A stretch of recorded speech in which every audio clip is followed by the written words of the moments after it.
Hello everybody, and thank you for tuning in to the Weekly Report. Out of desperation, Democrats resurrect Insurrection theater.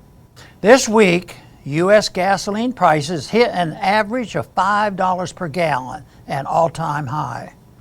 Officially, consumer price inflation hit 8.6% last month compared to last May. That is a 4-decade high. In reality, though, inflation is much higher than that, as anyone who works for a living can affirm.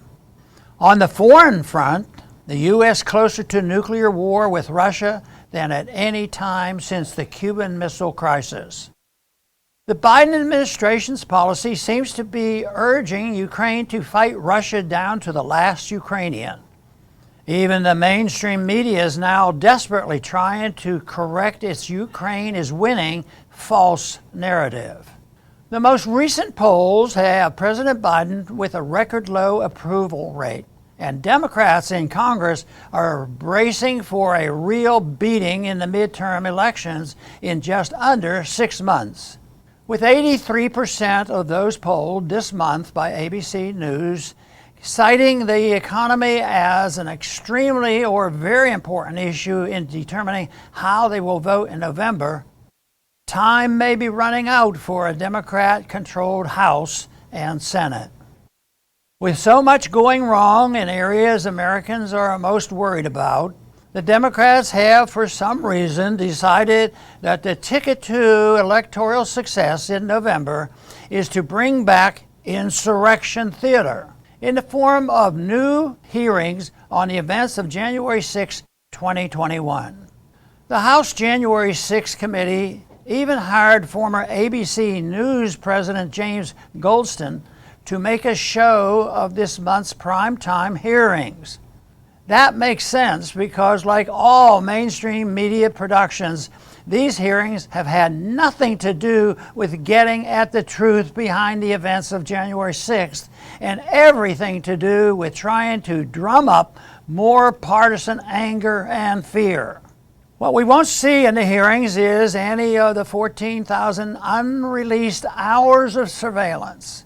What little we have been able to see so far has raised more questions than answers about the official telling of these events. We also won't hear anything about how many of the insurrectionists were actually government informers or even provocateurs. And we certainly won't get any answers as to why the police actually seem to be opening the doors and inviting the people inside. Maybe that's because the January 6th committee is a star chamber where the only Republicans, the deeply unpopular Liz Cheney and Adam Kinzinger, have been hand-selected by Nancy Pelosi. As we have seen over the past 2 years of COVID lies and deceptions, pushing fear and anger can be very effective in politics, and both parties are guilty. But this time, it doesn't seem to be working. Though all major networks except Fox News preempted their primetime programming to carry the hearings live, Americans did not flock to the production.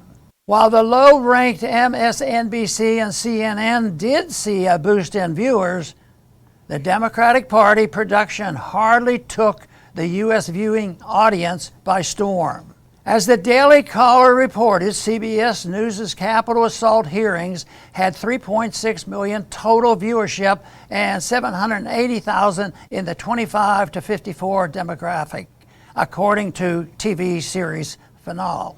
The Democrats are betting that selling fear and anger is a winning ticket for November, while Republicans share a good deal of the blame for the current economic crisis.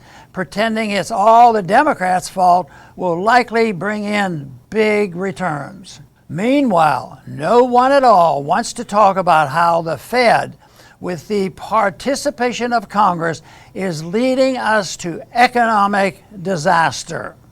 Thanks for listening.